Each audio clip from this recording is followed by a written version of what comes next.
Good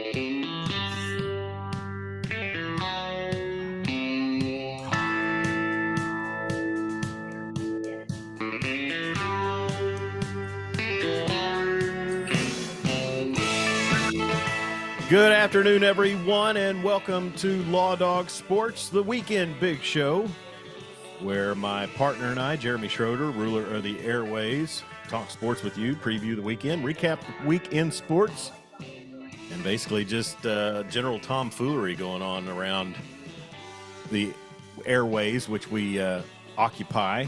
And I tell you, Jeremy, my good friend and partner here, I have been kicking my own butt lately with a bunch of football coach interviews and podcast episodes on our alternate podcast, at least on the YouTube, and they're all on our SoundCloud pages and stuff. But Western Oklahoma Sports Night is a creation that I came up with to be able to talk to Western Oklahoma sports figures. And man, I've really had a good feedback from the football coaches, high school football coaches in the area. And it's been a lot of fun. And I will say this, I'm the voice of Weatherford Eagles football, and Coach Taylor Sauceman is a great interview, but Coach John Higbee at Clinton, it's like, it has to be somewhat Mike Leach-esque at times. You know, he will throw stuff out at you just to see how you react, and it's a lot of fun. But we've had great interaction with the coaches out here in Western Oklahoma. Yeah, that's great, man. And it's honest. I'm so fired up and ready for football. Yeah. You know, I stayed up and watched a replay of the New York Giants preseason game last night because, yeah, why not? You know, preseason football is some of the best content there is. Sure. No, I'm kidding. It was absolute dog water, but it's football, dadgummit. It was a nice night for Eric Gray. I saw, the former OU running back. He had a nice night, scored a touchdown. And I tell you, I finally wrapped up the Hard Knocks off season with the New York Giants. And you know, you and I are of an age where the Giants were nothing until Parcells got there, or at least, you're right. in our lifetime. Yeah, and I mean, Parcells, heck, you know, the mid-'80s, we had the 85 Bears, and then the Giants were just, you know, really good. I still remember Jim Burt hitting Joe Montana. Oh, my gosh. Oh, yeah. That was so bad. And, you know, Phil Simms being a really good player. That was crazy. Yeah. Mark Bavaro. Bill McConkey. Besides Lawrence Taylor, there were some Pepper Johnson. Yeah. Gary Reasons. Yes. Gary, the Leonard Marshall. Huh? The announcer, Gary Reasons? Yeah, Gary Reasons. Wow. Old number 55 for the Giants. He was a heck of a linebacker. They had some backers. Okay. I don't know.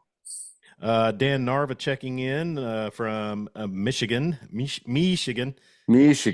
Miracle at the Meadowlands, he mentions. So there's a lot. Herm Edwards. Jeff Hostetler. I mean, just the Giants. What was the quarterback? Oh gosh, what was that quarter? Joe Pizarczyk. All he had to do was trip over his own feet and fall on the football. But no, we're gonna. Well, anyways, I did enjoy the Hard Knocks off season and the inner workings of a general manager and his staff and their procedure into the draft and free agency. I thought it was really pretty cool. To me, that's a better version of Hard Knocks than seeing rookies get their life cut out from them. You know, I mean, just the preseason Hard Knocks for HBO could be a little played. I don't know. It'd be kind of cool, you know, and it was interesting. You know, it would be interesting to see what an actual functional franchise, how they operate up into the draft. You know, this is a franchise that paid Daniel Jones $47 million a year to, you know, be extremely average. A lot of money. And Tua's making 65 now. Yeah, the market for quarterbacks and receivers is just insane. And then, you know, they don't want to really fork over for Saquon, and it just, you know, it's really, really an interesting time in football, which I'll say this, and if you're just tuning in, we are Law Dog Sports, and we're streaming live on our Facebook page. But I'll say this, the only football is kind of out of whack to me with regards to the salaries and the contracts and some of the silliness going on. but it is absolutely nothing compared to the Shinola that goes on with Major League Baseball. They're going to play a baseball game next season, Jeremy, at Bristol NASCAR Raceway. What are the dimensions going to be on that outfield? Well, I We're just saw, going to they're going to pull up a bunch of stock cars out there and yeah. it's kind of a Well, I mean, semicircle to no, build the outfield it's going to wall. be in the midfield, and then I mean, remember when some of the talk is that OU Texas should be played at Texas Motor Speedway, and you're talking about vantage points from probably a full quarter mile away. Yeah, there's like, was 100,000 people there. Yeah, but you got to have a pretty strong set of field glasses to be able to see anything from most of those seats. Yeah. Well, I tell you, we'll get into more of that, and we're just kind of going early because we've got a special guest coming up that we're going to devote a lot of time to, and that's going to be Mike Steely, now of KREF in Norman. And Jeremy, we talked about it off the air. To me, I don't think there's a bigger legend in sports talk radio in the Oklahoma City market. I know there's guys that had more preeminent shows, but you talk about a guy who made sports talk really functional for the common guy. You're probably looking at the reason why we've been doing what we've been doing since 2018 is just because that guy laid the foundation to say what it can be. It's got to be fun. It can't just be conflict all the time.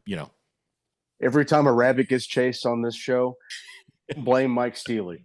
He built the template for this. He did, and that's why we still listen to him to this day. I was trying to catch him today, driving back and forth from the restaurant, and always a lot of fun. Lighthearted. Yeah, it's still informative, but just a lot of fun. And I mean, it's 2024. It literally is 30 years ago that I first caught him. 1994, driving home from a bank job. I just happened to be scanning KTOK. I had never listened to WWLS before in my life. And KTOK had Bill Simonson on. And we'll go over this with Mike, but Mike was working for him at the time and brought out, had Bill play his parody of Gary Gibbs' Kick-Ass Rock and Roll Football Camp.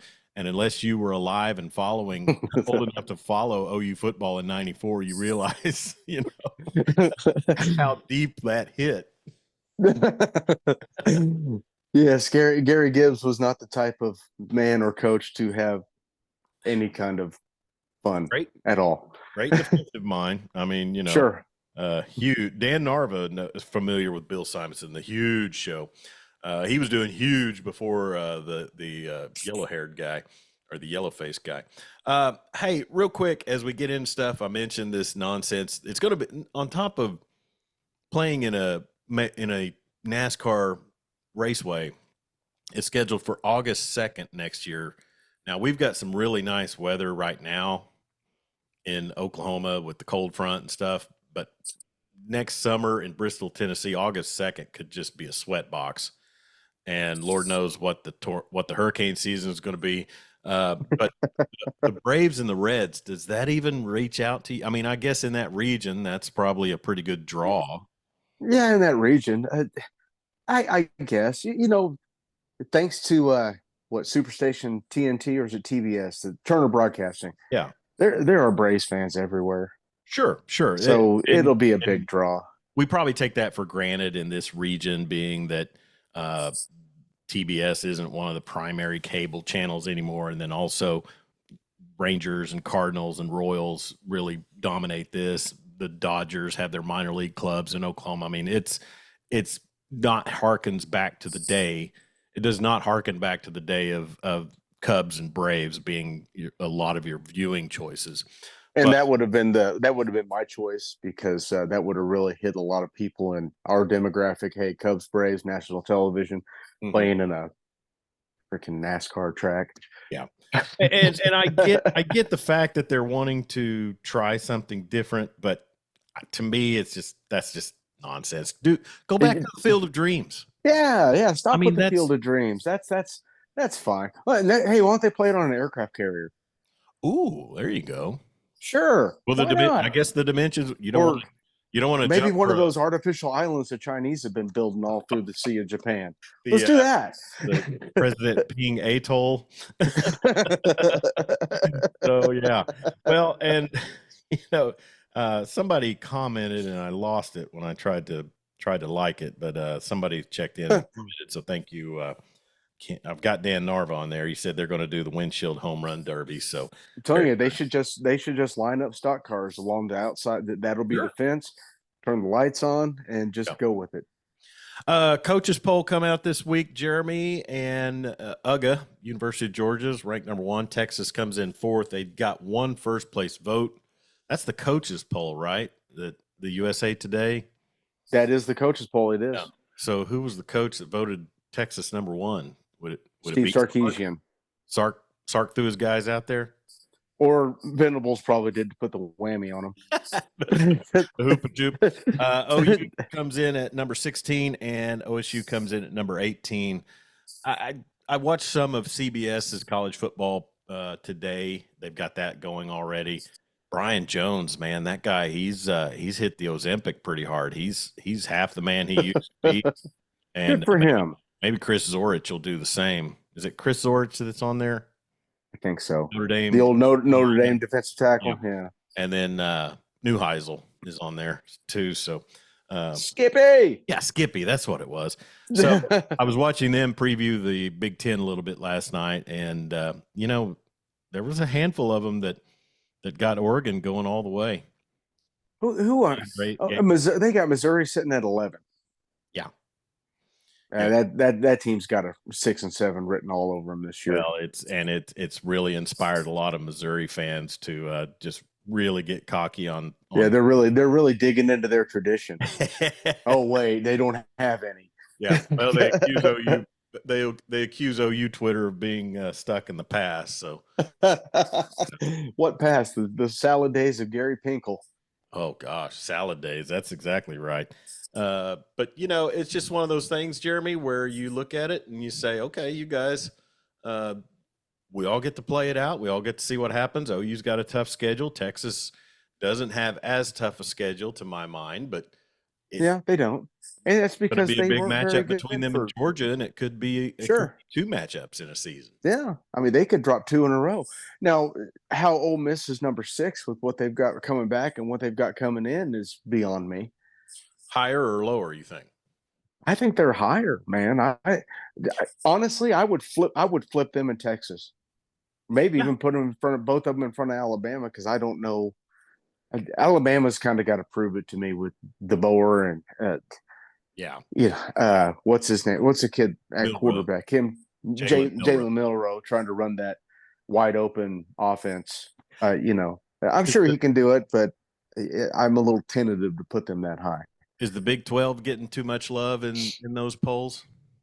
Let's see. The highest ranked Big 12 team is Utah at number 13. No, they're getting just enough love.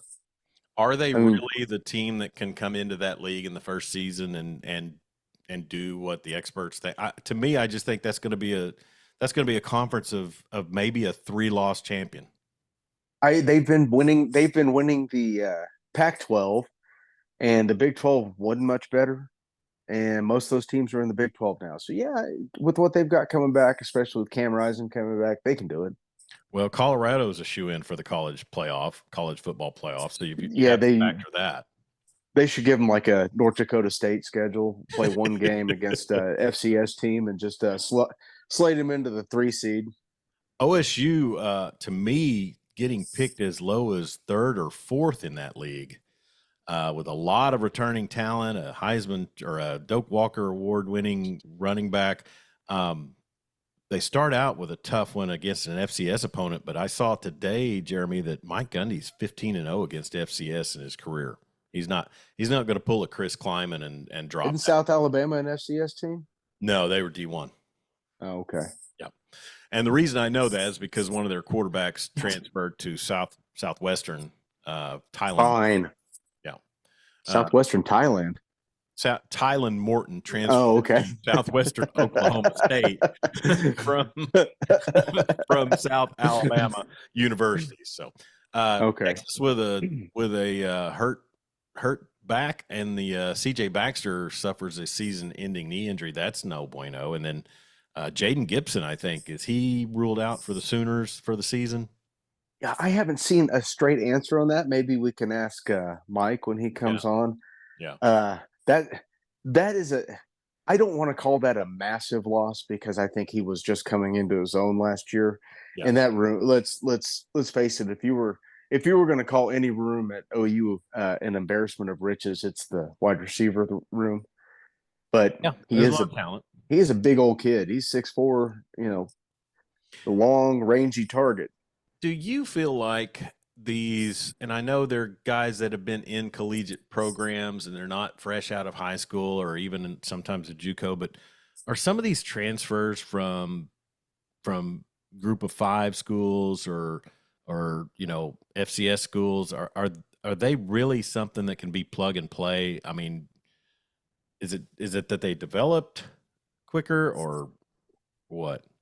You talking about the tight end that transferred in Oklahoma from where did he come from?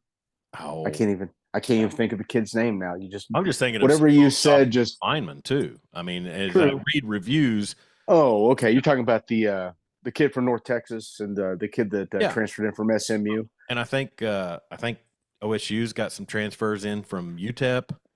If they're good enough, I mean, a lot of teams were scouting. Recruiting these kids out of the portal.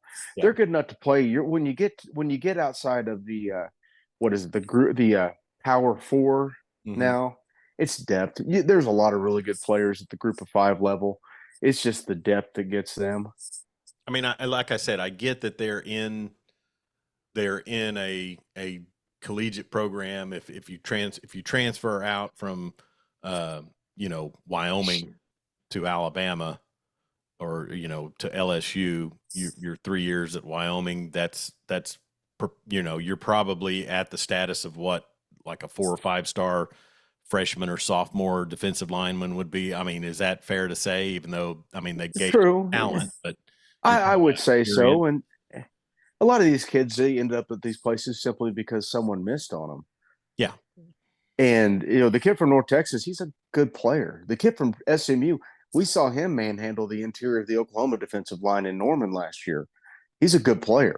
yeah. So the idea that some of these kids are inferior is a little off. I mean, they're just a lot of them. It was just opportunity. Yeah. Hey, you showed me off the air, but you've already got your token throwback helmet from Ready? Look at that's that, actually huh? from the '03 season. I think It we've is. I mean, look how yellow that is on the yeah. back there. How about Oh, that, guys? Huh? You like that? well, Yeah, that's how you do it. That's how you do. That's how you do a white helmet. that's right. Okay, got Uh, to have the gray face mask on there.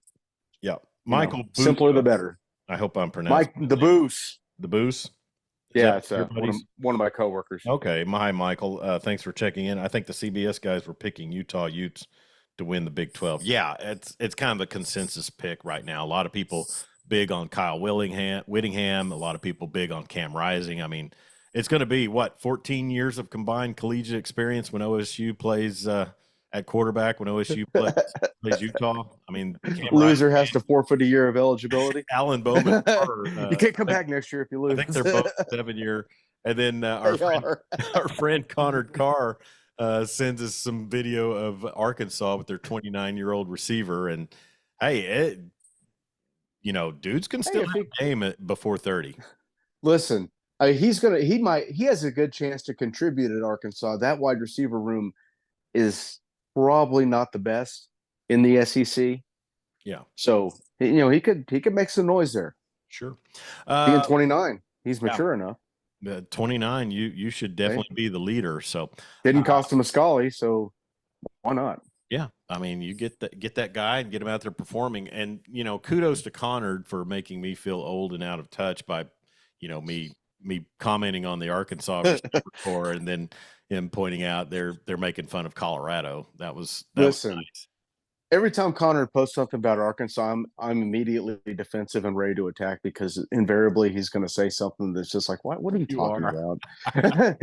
What yeah. is wrong with you?" You did jab him hard on that one, and the thing about it is with Connard, it's always, it's Woo Pig Sooie, that's fine, and they've And they're had some, terrible. they've had some respectable years, but it's a tough SEC, and Arkansas probably needs to figure out their coaching situation. Well, he's all in on Sam Pittman being fired, and they're terrible until someone else says it. Well, yeah, that's the SEC, Jeremy. That's I think we're you know. probably all that way a little bit, but Oh yeah, yeah. Well, I remember the '90s where everyone knew Oklahoma was terrible, and we freely admitted it. oh yeah, it was hard. You could not deny it. But the funny thing is, and I'll mention this when we talked to Mike Steely, is I remember the OU message boards back in the day. You didn't get Oh on my there and goodness. just say bag John Blake. You had to. You better bring some game, or you're jumping in on the wrong time. But hey, real quick before we do get Mike on, some passings this week. Sad that Steve Cragthorpe passed away this week, former TU coach. I think he was an LSU offensive coordinator under Miles. Chichi Rodriguez, Chai Rodriguez, Chichi Rodriguez passed away. So, for those of you who don't know what he's talking about, yeah. WKRP, Les Nessman, butchered that name on the show. Yeah, and if you follow us on Twitter, you should be able to see that clip. I think I reposted it, and Les sitting there reading the sports. Chai Rodriguez, and then also Billy Bean, the general manager, former general manager of the Oakland Athletics. No, not that Billy Bean. The Billy Bean that played Major League Baseball that came out of the closet once he retired. Not the GM of the A's. Oh. The other Billy Bean. Well, thank you for clarifying that, don't I? Man, you're welcome. No. Billy Moneyball still lives, guys. Okay. Dang. Well, between the Colorado clip and this, I'm really batting under the Mendoza line. I think we might have Mike Steely here with us. I think I may just be audio wise, guys. Could you hear me? Yeah, I don't know fine. what's going on with my camera. It's really weird. It's I just had a new stream set up. I'm one of those dorky nearly 61-year-old kids who still plays video games and stuff. So listen, I just bought a PS5 simply to play college football 25. Okay. I know where you're coming from. Same here. I just did the same thing. So I think that's what maybe messed it up. I haven't been on Zoom in so long that it's crazy. I would have, if I would have known that I couldn't get any video going, I've got it on my webcam, but I keep pushing all the different options, and the video just won't come up. So I don't know. Maybe I'm just a stupid old man. Who knows? Hey, here's the thing. At least it says Mike Steely. Yesterday, the other day, I did an interview with the. You don't want to see my face anyway at this age. No, that's not it. But the other day, I did an interview with the voice of SWASU Athletics out here in Weatherford, and he had it was just the Intel logo every time he spoke. So I didn't know. I feel like one of the things I've been somewhat proud of as I get older is I've been pretty decent at keeping up with the technology, but I have no idea what's going on here. I've got C92 Pro Stream webcam. I hit it on video and I pull up C92 Pro Stream webcam, and I still think it just says my name. But see, I listen to your show so I can figure out what my kids are doing when they're streaming online and when they were playing Fortnite. It's so weird that I just decided, if I'm going to do this, really and truly, kind of how it started was COVID affected everybody. I think everybody lost some income during COVID, right? And at least TSA did not. So, yes. Well, yeah, that's true. But for me, I know I did. And I started thinking, you know what, I could try this streaming thing. We could talk OU football and all kinds of sports and play some games and have some fun. And we've got a history on my dad's side of the family of Alzheimer's, dementia. And one of the things that you hear about is that if you play video games, you know what, and maybe you can slow that process down. So I thought, hey, here's my excuse to go get another, play video games again. Honey, I'm So Thank doing you. I'm going to tell my my mind. wife that next time she bickers at me for you don't want me to trying get to play a dementia, do game. you? Honey, I got You to don't want recruit. me to This be is walking important. around not knowing who I am. I mean, let me go get a PS5. All right. Well, for those of you listening, we are visiting with Mike Steely, a longtime radio legend icon, regional radio superstar in the Oklahoma City metropolitan area. And really, as we mentioned before you came on, Mike, Jeremy and I both been longtime fans of yours. We go back with you to the old days. And I was laying out how the first time I heard anything you had to do with was in 30 years ago, 1994, driving home from a security gig. And it was Gary Gibbs' kick-ass rock and roll football camp. I remember that. I'm so old that was on a cart machine. That's That's how what old I that figured. was. Yeah, I figured it was Cart, and it was the Bill Simonson huge show. And then it wasn't long before you jumped on with Craig Humphreys and Sports Talk 1340. But you always mentioned Wichita Falls, and Jeremy and I got our start in Wichita Falls, Seymour area. So talk about what you were doing in Wichita Falls when you first started. I started, believe it or not, I'm so old I've come full circle now, but I started at OU. My dad told me because I wasn't a very good student in high school because I don't think I ever opened a book, and I somehow managed to get a C plus average. But we were idiots in high school, the stupid jock kids, and well, at least most of us were. Yeah. So I was trying to figure Same. out what I wanted to do, and I knew that I love sports. And once I figured out I wasn't going to be A, Michael Jordan, or two, Jack Nicklaus, I thought I got to find something to do. I was always pretty creative. I was the kind of, it's kind of like if you saw the movie Man on the Moon, the Andy Kaufman movie Yeah. where he was in his room doing a talk show. I was kind of doing the same stuff. I was calling play by play. I was playing on my Nerf hoop, and it would be, Indiana against North Carolina or whatever. And I was doing the play by play. So, anyway, my dad told me, you need to go out and just volunteer at the radio station. So I went out to KNOR. James KNOR. Hale was there at the time. Tim Gregg was there at the time. Mhm. Tim Stevenson, Dick Pryor, who ended up running KJOU, Yeah. all great guys. And they put me to work, man. They sent me out with a Marantz recorder to go get interviews and everything. And, I had a blast doing that, but I worked my way up. By the time I was a senior at OU, they made me sports director. I'm like, really? Okay. Yeah. But so I grew up there, and then I was doing at the old WWLS out on Indian Hills Road. I was doing a show there, and then I would drive to Ada, where I started at the powerhouse KTEN. I started out working the weekends in Ada, doing sports there, and then they moved to Sherman Denison, Texas. And then I went there to be the sports director, and then I went to Wichita Falls. So I was out of radio for, I don't know, what, about 5 years, I guess. Mhm. But I enjoyed TV. I enjoyed Wichita Falls. Bill Jackson at KAUZ TV was my news director there. Great guy, Sooner graduate, loves OU. He texts me 75 times during an OU football game. I finally got to tell him, Bill, I need to watch the game. All right, Now, please. I'm trying to think. KAUZ, is that the CBS affiliate down Yes, there? Okay. CBS affiliate. So, And but then when Al left for Kansas City, they called me and asked me to come back and work at WWLS. And then I came back, got back into radio. Um, and then I ended up, it was a weird deal there. But anyway, I enjoyed my time in Wichita Falls. And I came back and I did radio and TV in Oklahoma City. I was at Fox 25 for a while. Honestly, I got tired of putting on a suit and tie every day and having to put on makeup and powder. yeah. And I decided I don't want to do this anymore. I don't like dressing up every day. I need a hoodie and a hat as my wardrobe every day. You can do that on radio almost every day. Yeah. So I returned full time to radio. But yeah, I enjoyed my time in Wichita Falls, and still have a lot of friends, that I worked with. Chris Cook was a photographer there. He's married to Jennifer Reynolds, the former Okay. Channel 9 anchor, Discover Oklahoma. They've worked Yeah. together on that. Bill Jackson, as I said, my old news director. We talk OU all the time. Frank Mitchell, who is a weather guy in Tulsa, he's now got into investments. He got out of TV because he never got to see his kids, but he was the weather guy in Tulsa. And he was there with me in Wichita Falls, and we talk all the time. In fact, we talked yesterday. So I enjoyed it.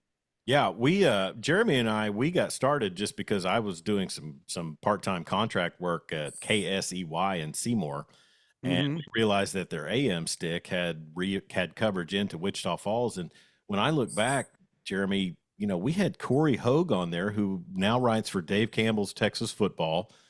We had Was he Bo. a sports writer of the year down there? He is, Something like that? yeah. Yeah. And we had sports people from the Texomas. I guess they were the NBC Fox affiliate, and then also the Yep. CBS affiliate KUZ. They would come on. I mean, we had Mm. it rolling down there, but unfortunately, the station owner passed away, and then we were. Well, actually, I think me taking full time work in Western Oklahoma kind of put the kibosh on us. But hey, Mike, that's the thing about your story is you go into that. But were you at KTOK working for Simonson before the 1340 back in about 94? Yes, I was with Bill for a while. Bill was kind of a wild man. We got along fine. He was kind of like Traber. He had rivalries with everybody. Yeah. And by the way, I love Jim, but Sure. one of those kind of guys.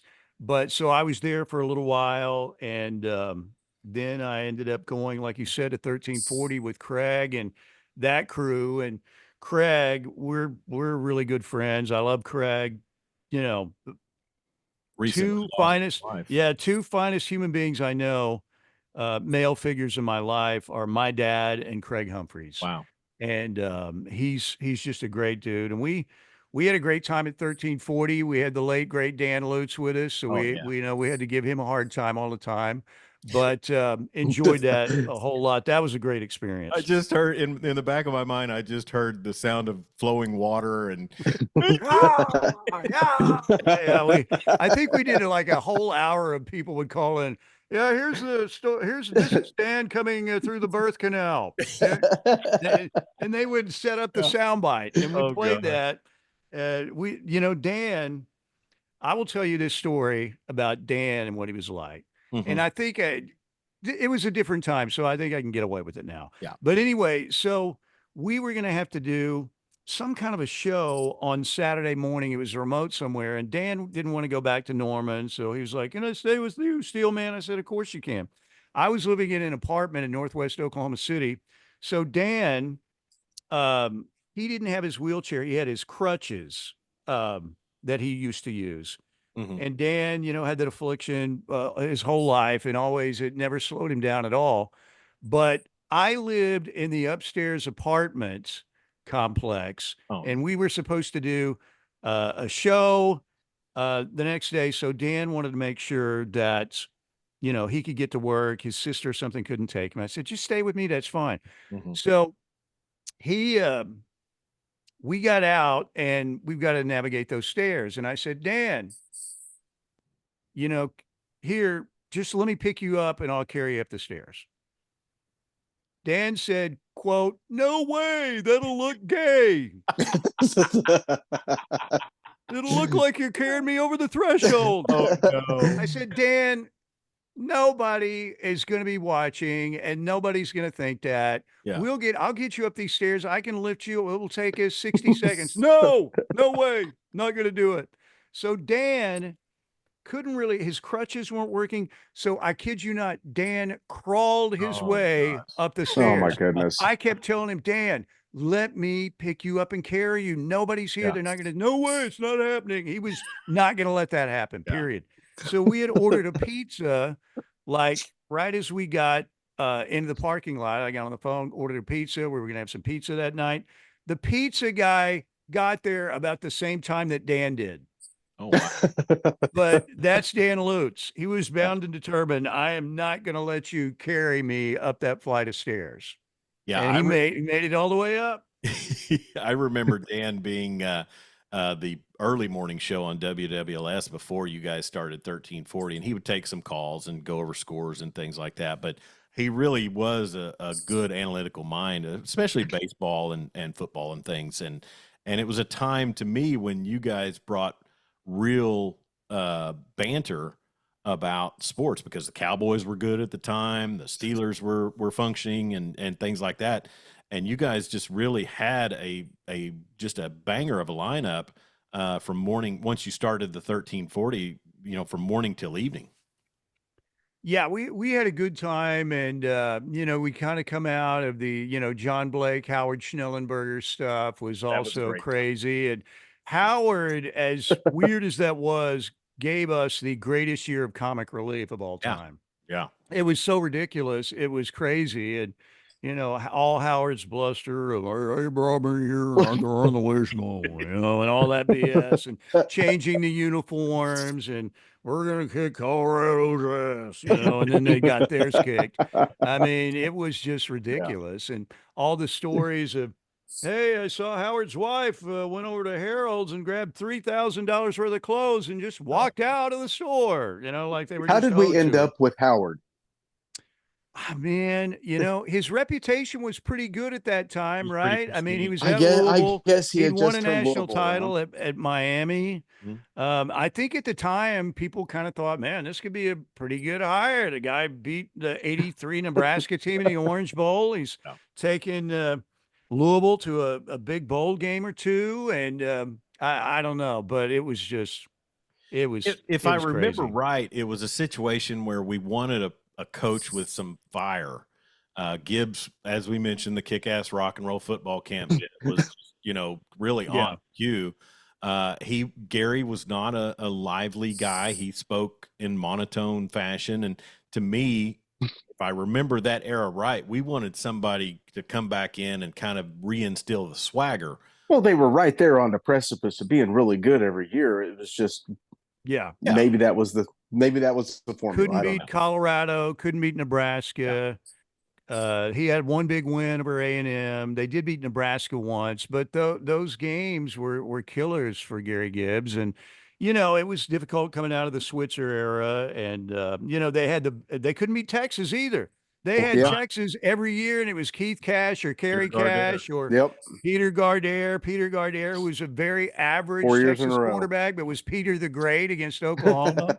Mhm. You know, it was crazy, and it always happened in the very last minute of the game. That and then the last time, I think it was the last year they played, Oklahoma's comfortably ahead. They hand the ball to Mike McKinley, and he Yeah. fumbles the ball right on the ground, and it Jeez. bounces right into the hands in stride of Bubba Jacks, a Texas defensive back, and he takes it, the distance going the other way. So he had some bad luck against Texas for sure, Yeah. Gary Gibbs.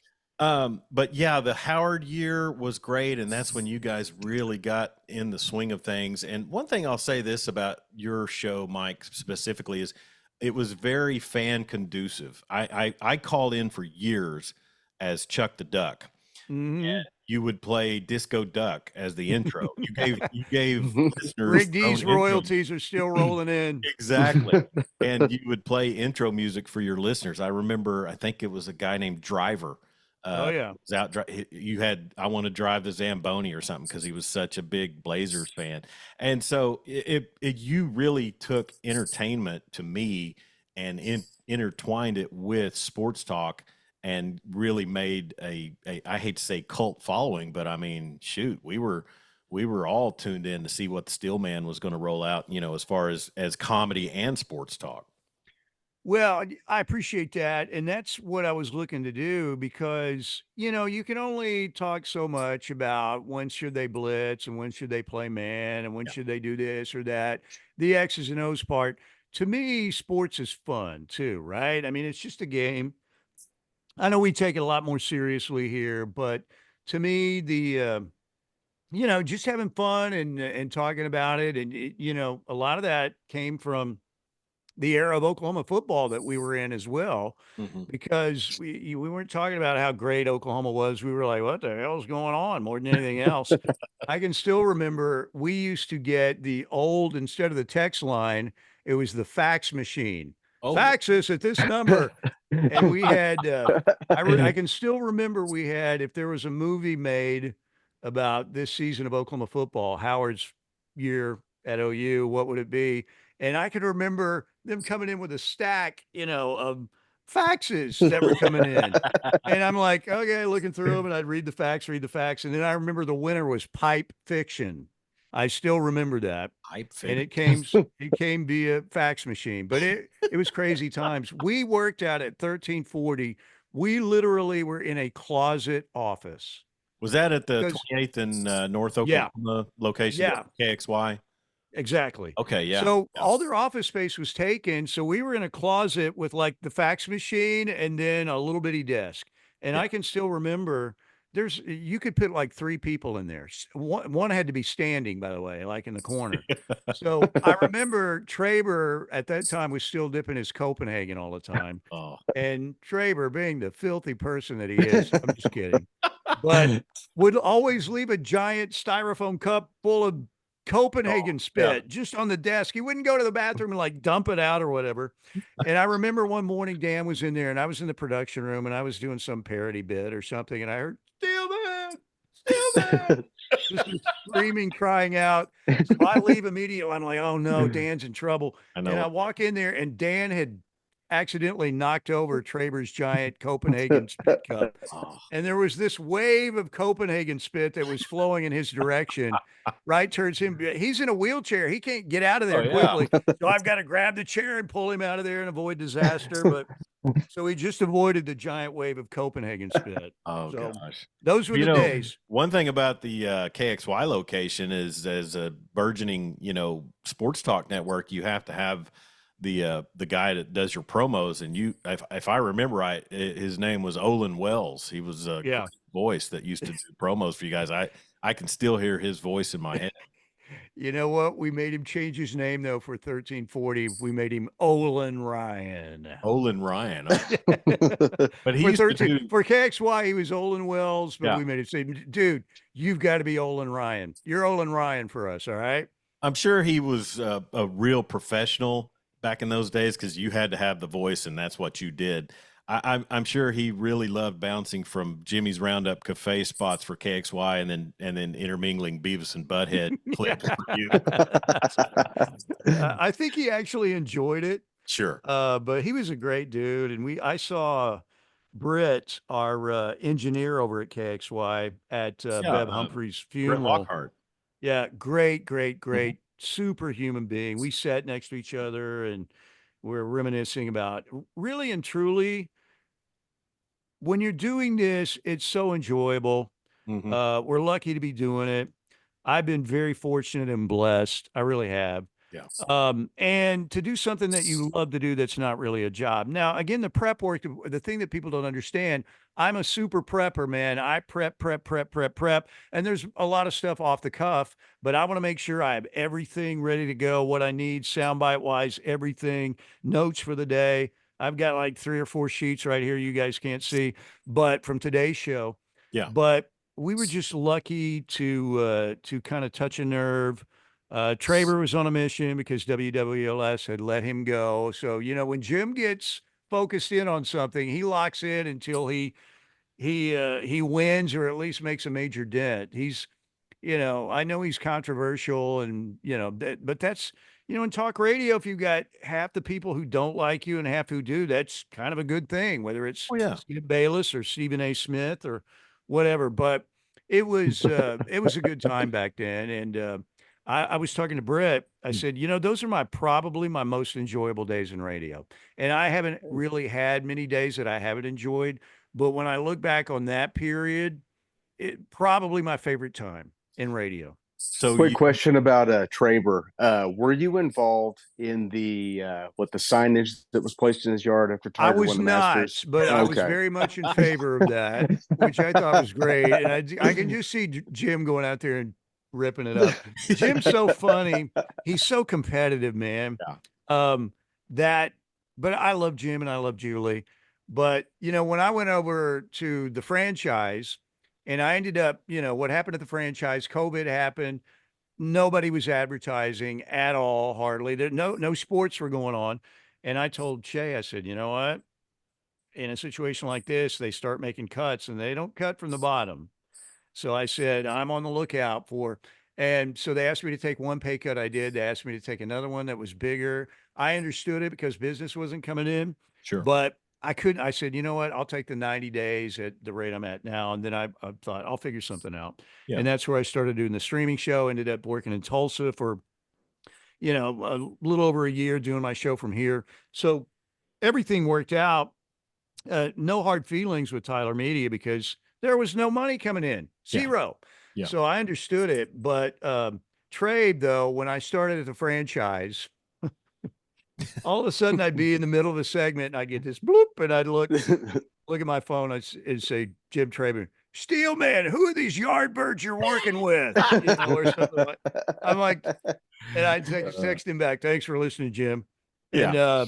then we'd have a guest on or something, and I'd get another text, and I'd look down, and it'd be Traber, "This guy's a total yardbird," or something, you know? It was like, that's just Jim, man. That's just how he is.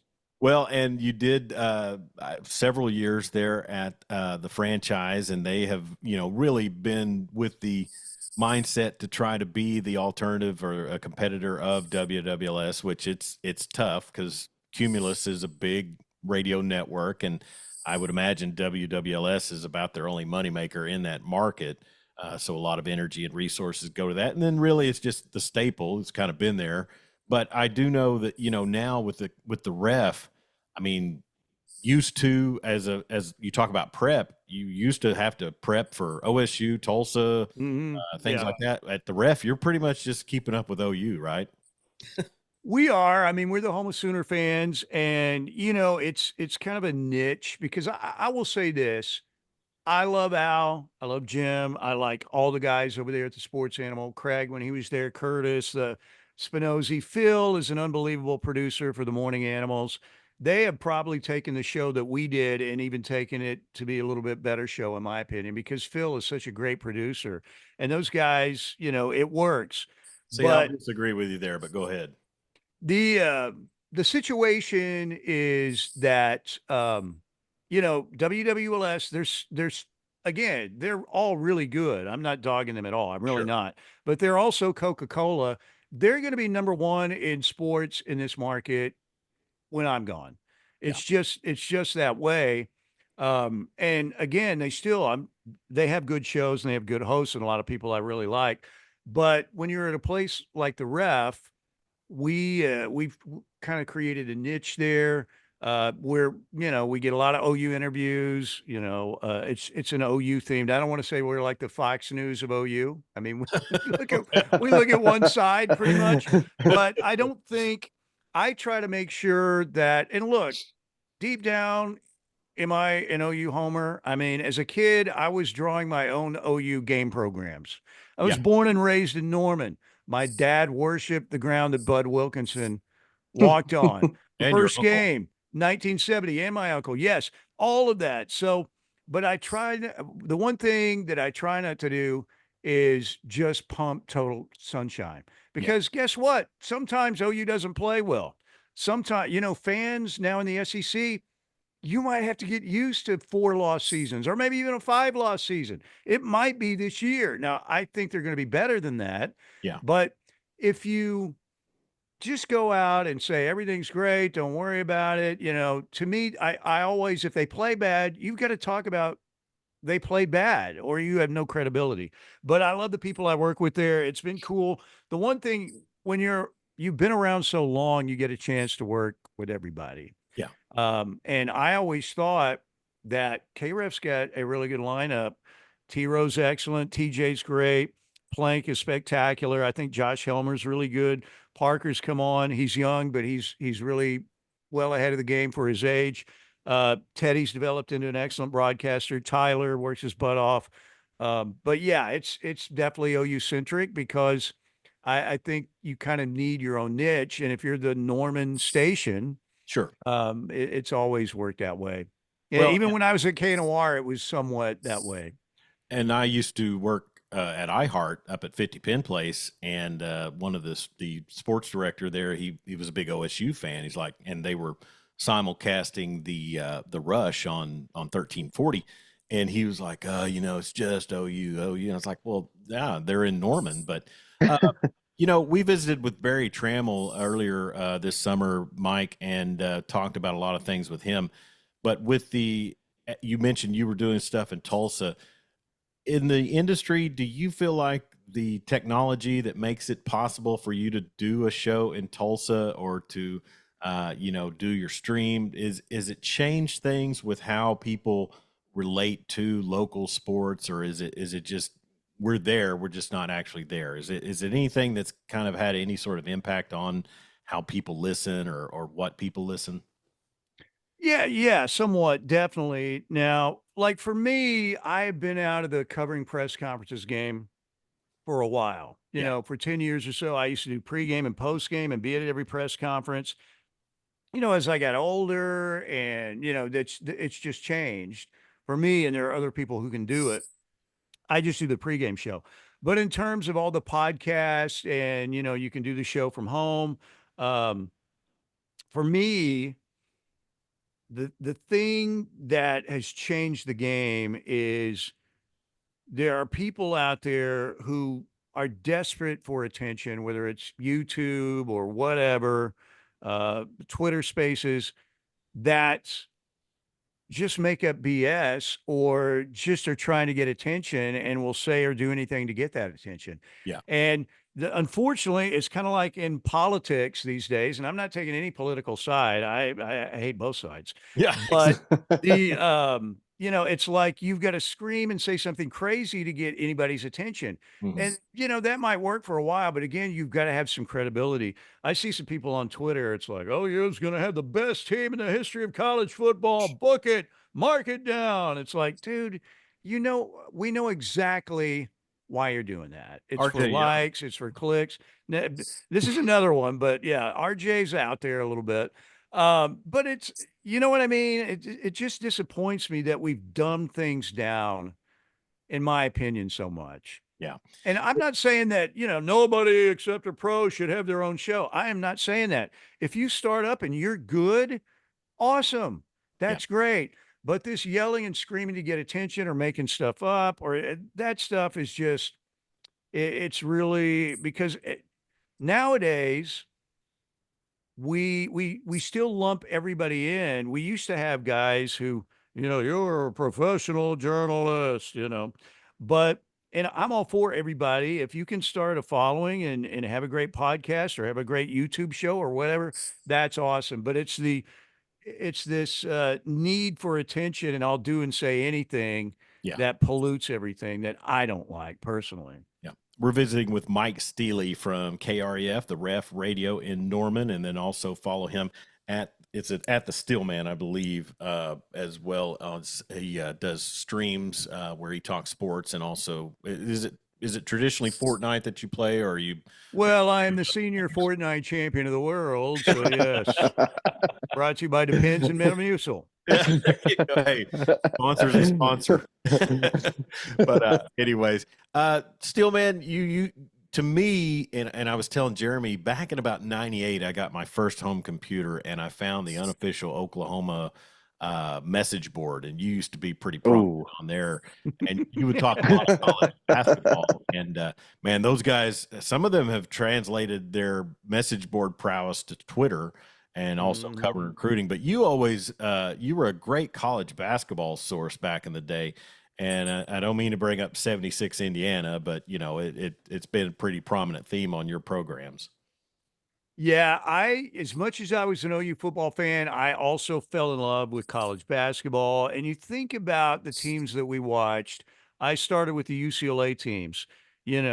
I still remember when NC State beat that Bill Walton team with David Thompson playing for NC State back in the day, and they ended up going on to win the national championship. But Michael Jordan, Patrick Ewing, Ralph Sampson, Lynn Bias, Mark Price in those ACC games. And then you had the Billy era of OU basketball and Missouri, Billy versus Norm Stewart, Billy versus Larry Brown, Danny. I mean, it was awesome because those guys stayed, for the most part, through their senior year. Now it changed. Wayman left after his junior year, Michael Jordan, but you knew all of the players. It didn't change. You had the familiarity. 76 Indiana. What did they start? One junior on that team. Last undefeated team, right? Yep. But I mean, those ACC Big Eight, Big East wars were unbelievable. It was the glory days, really, of college basketball. So I loved it, loved it, loved it.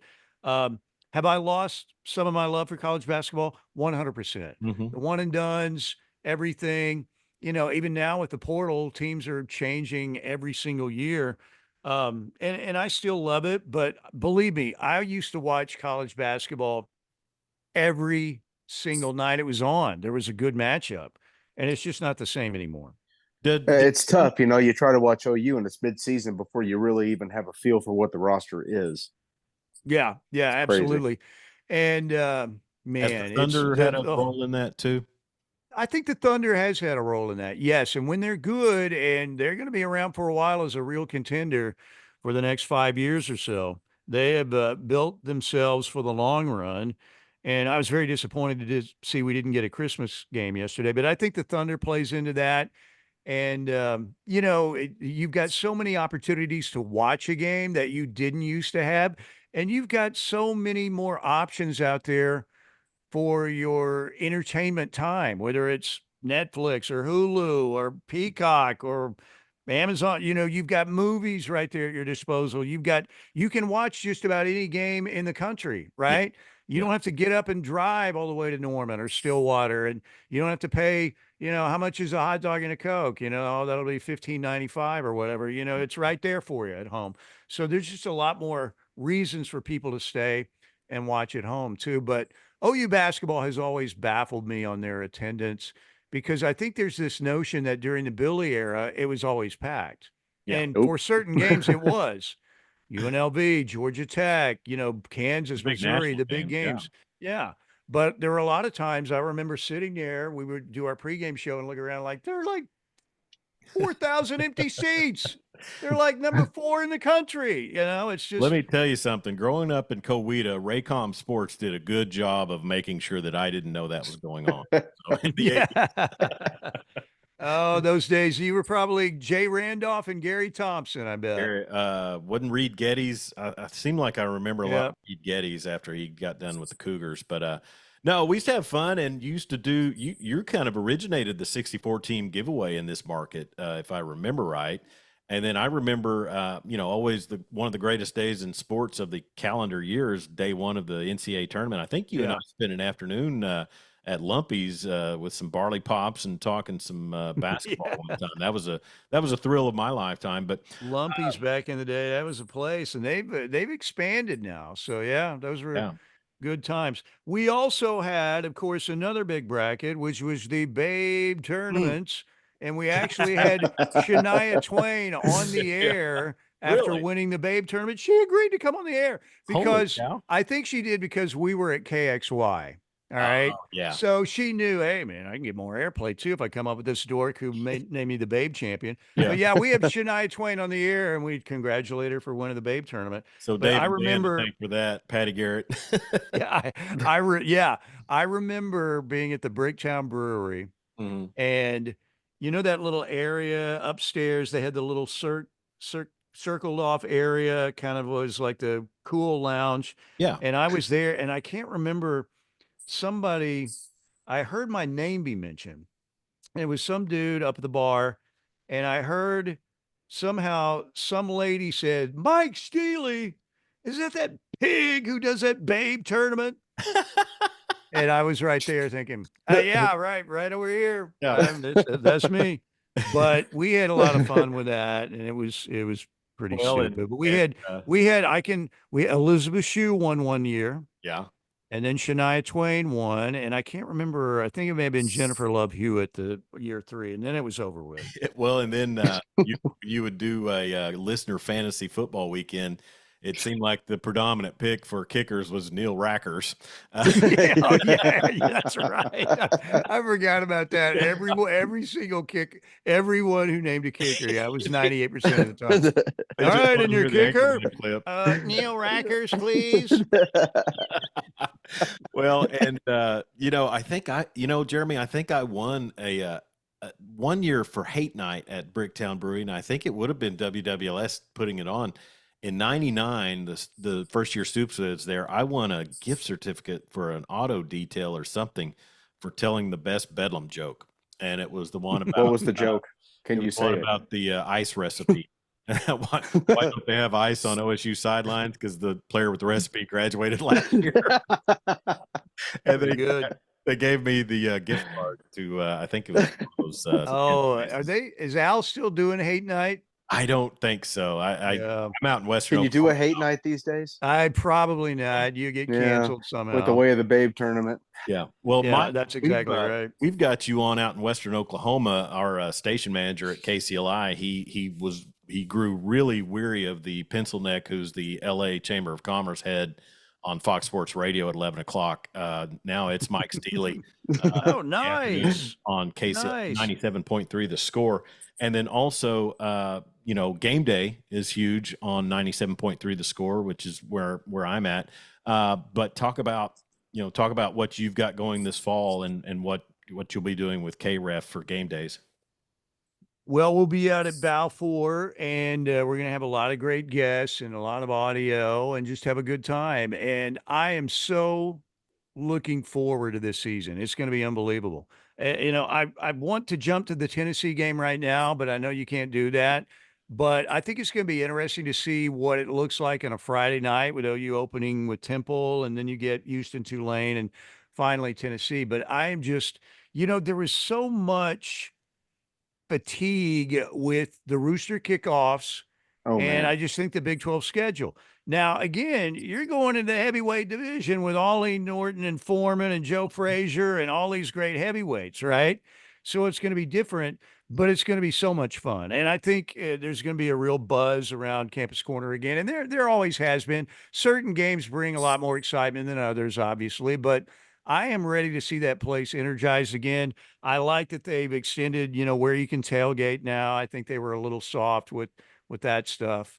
Yeah. But because OU fans are going to have to step it up, and bring it in all these SEC games Oh yeah. because they bring it pretty much everywhere. I don't know about Vanderbilt, but all those places are It just means really, more there. really rocking. Yeah. Sure.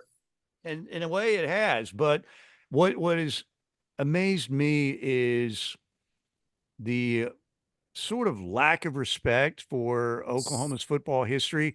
And I do think with young kids now, here I am, the old man yelling at a cloud again, but it's like they feel like nothing has ever existed before they were born. They're such narcissists Oh that, yeah. what do you mean Oklahoma's won? They haven't won anything, but Oklahoma has been great for 74 years in football. Now they've had peaks and valleys, very few valleys. Now the Schnellenberger Blake Valley was down in the valley so low, of course.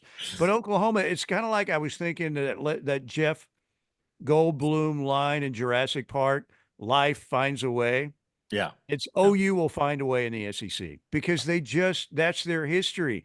And there's still a lot of prominent people that will make sure they have the money they need for NIL. They're going to get it right. School the only school in that conference that can upstage Oklahoma tradition wise is Alabama. And that's only happened due to the Saban run that he's been on because they were pretty much neck and neck. So I would, historically, Bama's the number one program. Now, Georgia is right now with Bama 1A. But when you talk about the tradition of the programs over history, it's Bama 1, Oklahoma 2 in that conference. And everybody else is lagging behind, including Texas, including Georgia. LSU's had a good history, still not Oklahoma's history. But so many people just think, well, what have you done for me lately? And Oklahoma, things change once. I can't call him. I'm still going Muleshoe even here. Yeah. Once Muleshoe Should have heard what I called bolted, him last week.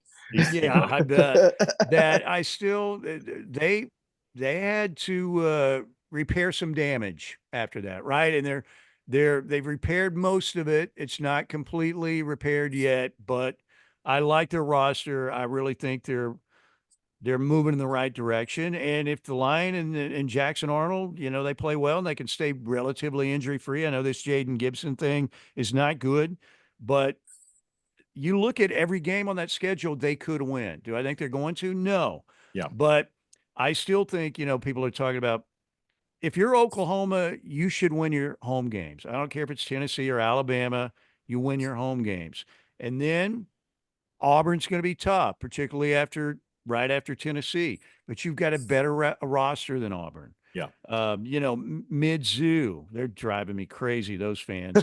You've got a better they are roster, and I awful. know All that they've got tradition. Yeah, they've got Luther Burden and some really good players. Ole Miss, that's probably going to be tough. And LSU, Yeah. Death Valley, that's going to be tough. But when you're home games and you've got 7 right there, let's say you split those 4 true road games and you beat Texas, there's 10 wins right there. Oh, yeah. Hey, Mike, we've got a couple of questions on our Facebook stream.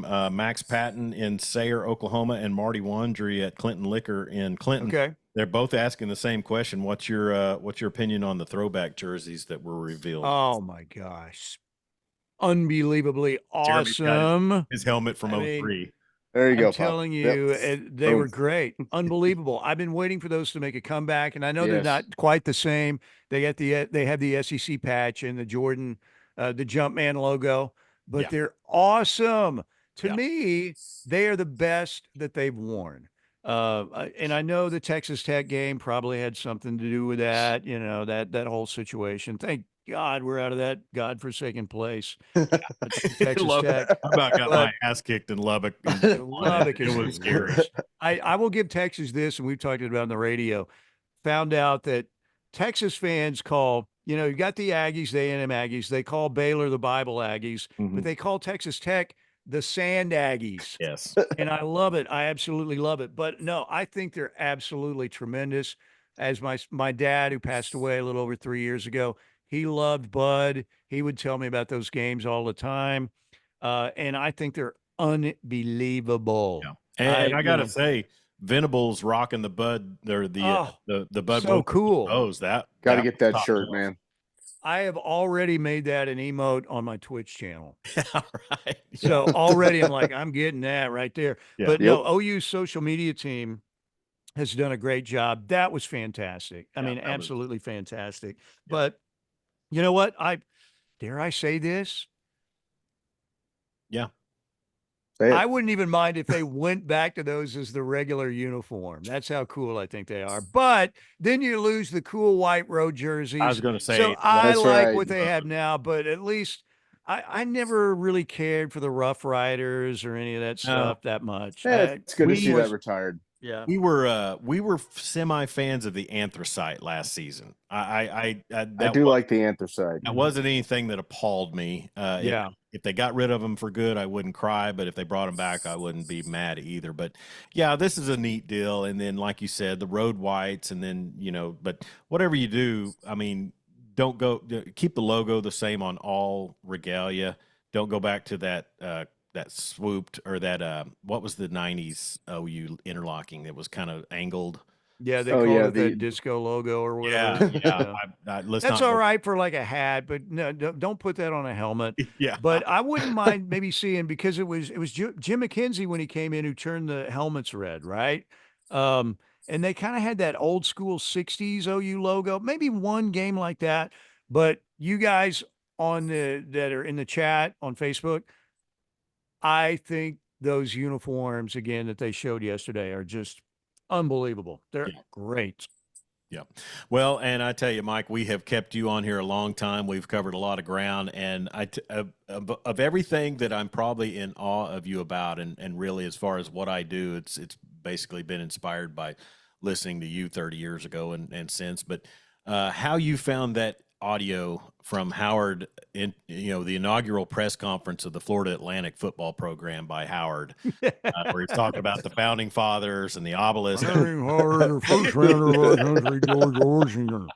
And that obelisk will rise some 5,500 feet above those mountains. Oh my God. He was a piece of work. Howard. Yeah. How you got that audio in those times back then is just unbelievable. When Barry told us he was only 59. Yeah. I about fell out of the chair. Yeah.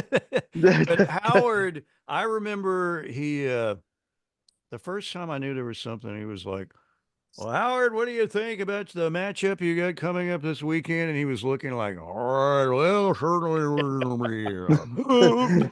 ready for them." Then he looked around, San Diego, San Diego. We're ready. San Diego. And we're playing San Diego State, of course. Yeah. We'd be remiss not to mention your Charlton Heston impersonator on Football Firing Line. That's some radio. That you talk about, that dude was an absolute pro. we sent him a script every week. He was in LA as like a voice actor. So people were like, "Man, I can't believe you guys are that good at that." We're like, "No, but we don't do that."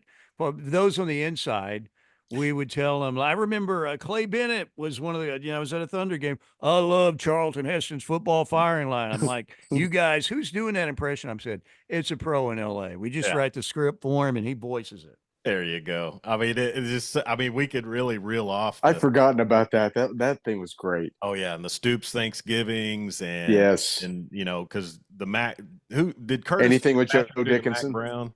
We kind of alternated. We both did Mac Brown, so it kind of varied from time to time. But those were. I remember Lump one year goes, "Hey, I just finished the Thanksgiving." It's like it's 18 minutes long, and I'm like, "Oh no, the corner man's going to pitch a fit." So the corner man, I'm like, I just talked to the corner man, and he said, "No effing way." So you're gonna have to cut it down. I think Lump cut it down to like 11 minutes. Oh my But I mean, this wasn't like this was gonna be like The Godfather 1 and 2. And Yeah, we also did The Sopranos for a while, which was a takeoff on The Sopranos. yeah. And somebody just asked me, how did Uncle come about? All right, I'll give you the inside scoop on the Uncle. All right. He's a combination. It actually stretches back to Wichita Falls. All Okay. right.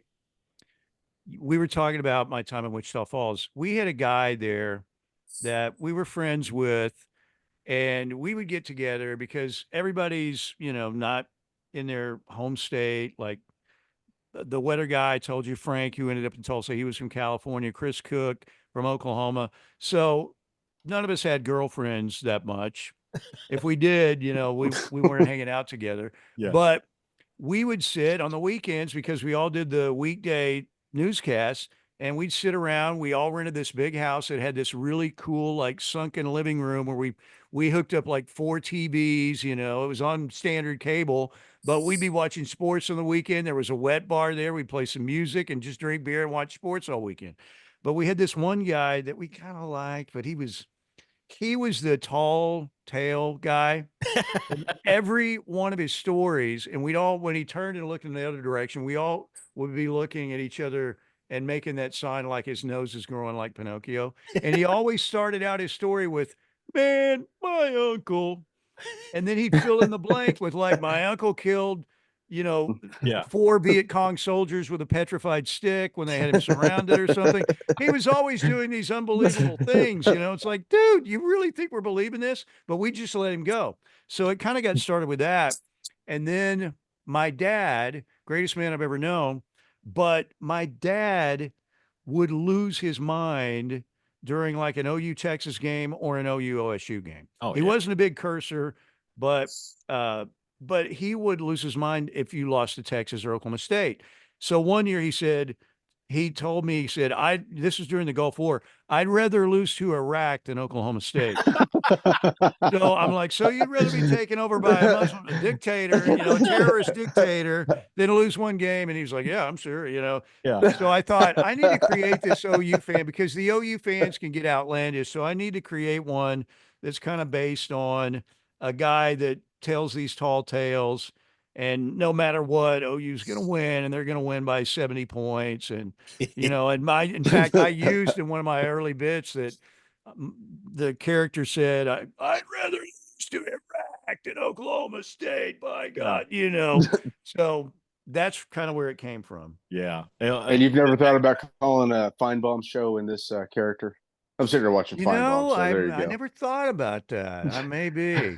Maybe I should. Jeremy assured me to call in and say this is Charlie from Thomas. So yeah, you know what? Mike Holder, the old OSU athletic director, I saw him at an event one time, and he goes, "You know what, man? I love your uncle. He's awesome." Because he kind of got it, because in a way he makes OU fans sound overzealous and ridiculous. Oh yeah. But they're also the OU fans. "He's awesome, man. He's picking us to win 73-3 again." Well, it was just such fun, and and it was always great, especially in the post game when when people were either fired up because of losing or fired up because of a big win. But Traber would inevitably get a little irritated with Uncle. But, last one, Mike, that I'm going to throw out at you, and it was just before Stoops came in. There's two from the 1998 season. One was you doing Joe Dickinson, the impersonation of him challenging the listener. Oh my gosh! Also, when Uncle got pulled over via a la Porky style, leaving Stillwater after. Oh yeah, I forgot about that one. The phrase was, and I throw this out to Jeremy a lot. Next year, Tommy Bowden's coming back up here and whoop your Aggie. Tommy Bowden, that's right. He was a guy that we thought might get the OU. Oh yeah, he was a hot commodity coming out of Tulane and didn't do much at Clemson. But yeah, Uncle's headlights are getting busted out by the and he's threatening with Tommy Bowden. Oh man, that's pretty good actually. Here's the deal on the Joe Dickinson. Yeah. Real quick, because that story always cracked me up. I had done, I guess, and this was Myron Patton who was hosting the Joe Dickinson Show from Village Trattoria in Norman. And now Myron and Coach Dickinson, and I was driving home. We'd wrapped up our post game. Mm-hmm. So I guess they did this way after. And so Joe Dickinson would come to the restaurant and they opened it up to calls and they just lost a cow. It was like 12-9 or something like that. You remember that game? They would not try a forward pass generally. Yeah. Yeah. And I remember Myron was like, all right, you're on the air with Coach Dickinson. And it was, let me see if I can remember. Yeah, I got 3 questions for Coach Joe D. Number 1, what the hell kind of offense we running up there? Number 2, how much they paying you to do this sorry job? And number 3, where are you going to be coaching next year? I'll hang up and listen. And Joe Dickinson, he had this little kind of, he's like, hey, I tell you what, buddy, you're going to come down here and try and whip my ass. Why don't you get your butt down here and try? It was like, and I just remember I almost ran off the road. It was almost like a Dukes of Hazzard. I was going up I-35. I'm like, I was just, because this dude just came boom, boom, boom. Oh. And then, so Joe Dix, why don't you get your butt down here, buddy? All right. Say that to my face. And I remember Myron going like, all right, okay, we're not going to do it this way, people, and it was the first call, right? I mean, right out of the chute, that was the first call. It's funny that season. Was that the failed wishbone experiment? Brandon Daniels running the bone in spring ball season, and then Patrick Fletcher had to come in and save us against North Texas. He's running the wishbone with the blue jersey on. Exactly. Yeah. But I tell you guys, somebody rest in peace, John Blake, but somebody needs to figure out a way to get Rex Ryan or Phil Bennett to really dig in and tell some stories from that season, because there's got to be more content out there about some of the madness. Oh my gosh. Rex Ryan came in and did a great job, right? I mean, there were a few coaches. He did. Rex Ryan was great. You're right. Ante was a player, man, and he used him the right way. You know that Sam Pittman was there for 2 years too, right? And he and Rex Ryan are tight. They're like good buddies. So Sam Pittman was on that staff, and he was the O-line coach, right, for a couple of years. How do I not remember that? That one, you slipped that one by me. So, and we've got an Arkansas super fan that goes. He doesn't know that though. He's from Arkansas. Too young, but Sam Pittman, man, I hope Sam Pittman makes it. Yeah. Old cold beer. Oh my gosh, what a classic! Yeah, he was on staff. How did I miss that? Oh my God, that's terrible on my case, and Jeremy too. Listen, Mike, we've kept you on here a long time, buddy, but it sure has been a lot of fun, and we will continue to listen to you on KREF, and then also I'll try to navigate a Twitch account and jump on there and hassle you a little bit. Go for it. We have a good time. I'm in awe of you being able to do that, because Jeremy's mentioned Twitch a couple of times. And I'm like, I don't know that newfangled stuff. So, Well, I have a good time with it. I've always been, as a kid, I would draw and do my own play. So I've always been pretty creative, and for me, it keeps me feeling young. And, some people, I can't believe Steely's playing video. I don't know how many people are thinking that, but I don't care. I Yeah. enjoy it. I have fun. We get to talk sports while doing it. Now, these super little sweaty kids always kick my ass in the end game, and that's fine. I'm still the senior Fortnite champion of the world, There the you go. world's greatest geriatric player. That's all that counts. Well, I tell you, man, you've got a lot of credit with us, and we'll follow you whatever you got going on, and just thank you for all the years of entertainment and humor and fun on radio, and you're talking about, and I don't mean to get back into it, but you're talking about a market that has 6 sports talk networks in it, and you guys, you were at the precipice of that. That's just really impressive to me. It's really a great sports state, and that's great because a lot of other people get to do these sports jobs, which is good. And I know it gets competitive. 100% though, I've always felt like I hope everybody does well. Yeah. Now, would I like to win the ratings against the sports animal? Sure, but Yes. Pepsi's not going to beat Coca-Cola. And again, they're really good at what they do. And I think the franchise has a lot of, it's just good that there are a lot of people who can do this. And there's still a market for it here in Oklahoma because the fans here, they love their sports. And I think they'll continue to love their sports. Well, let Drake Dicon know that we are available for contract. So we're scrambled just like everyone else. But all right, Mike, thanks so much for taking time to visit with us, buddy. And good luck. Yeah, no Good problem. luck to the Sooners. You'll be covering them this season, and we'll have you on 97.3 The Score in Western Oklahoma. Well, anytime you guys want to do it again, maybe I can get the webcam's working for me, but you know what? For the audience, it's probably a good thing because I'm old. I got pits in my face, and Oh, man. I might frighten young children, if I'm on like a big screen or something. So, No. but anyway, I enjoyed it. Thank you guys very All right. much. Thank you. Thank Steely. you. All right. He is Mike Steely, and we kept him on a long time, Jeremy, and you can listen to him daily on KREF, the ref in Norman, and then also you can tune in Western Oklahoma on 97.3 The Score. I think we carry him noon to 2 most days. They do give the pencil neck an hour a day, I think, on Yeah, I was trying to listen to the show we were going to and from Ted's today, but the wife, yeah, she doesn't no, yeah, I does not subscribe. No, and that's okay. Anyways, well, Jeremy, man, this is another one of those long episodes. We did get in some sports talk before Mike came on, but we'll be back next week to really get into some football previews. As next week, I think next week we will just be 2 weeks away. Is that correct? Yeah, That is correct. So next From Friday. OU kicking off against Temple on a Friday night. Friday night, the 30th, and then the full swing weekend gets started on the 31st. My birthday will be the 28th, by the way. So we'll be on the air next week. And then I tell you, I don't know how your schedule works out, but if we need to start, doing a weekend wrap-up show, say on a Monday or Tuesday, and you've got a chance in the morning, we can explore that. We can see what we can do. But thanks for all the listeners that chimed in and got in. A lot of people love the Steelman in the state of Oklahoma, Jeremy, and it was really fun to get to visit with and recap a lot of his stuff. Incredibly gracious. Stayed on with us for an hour. He didn't have to do that. No.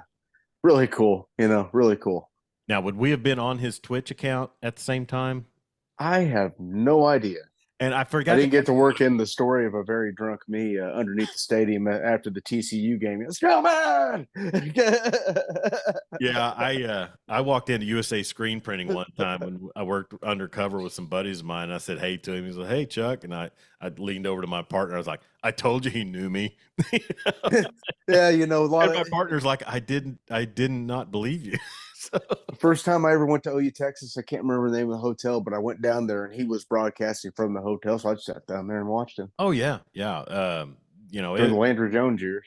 The Landry Jones years. That was great times. But yeah, sure. Just an amazing visit. And if you want to catch it again, you can watch it here on the Facebook page, or you can listen to it on our SoundCloud, Spotify, Amazon Podcast, or Apple Podcast. The video will be uploaded to our YouTube page at Law Dog Sports. Those are all accessible from the website, lawdogsports.com. Also follow us on Facebook, Twitter, X, Instagram, and TikTok at Law Dog Sports. Jeremy, let's get on out of here, buddy. It's been a big week, and we'll get into more next week as we get closer to that time when everybody loves, and that's football season. and it's coming up real soon. He's Jeremy Schroeder, ruler of the airways. I'm Chuck Ramsey, the Law Dog. You've been listening to Law Dog Sports, the Weekend Big Show. Thanks for tuning in. We'll talk to you next week. Be safe out there. Don't text and drive, and sure don't drink and drive.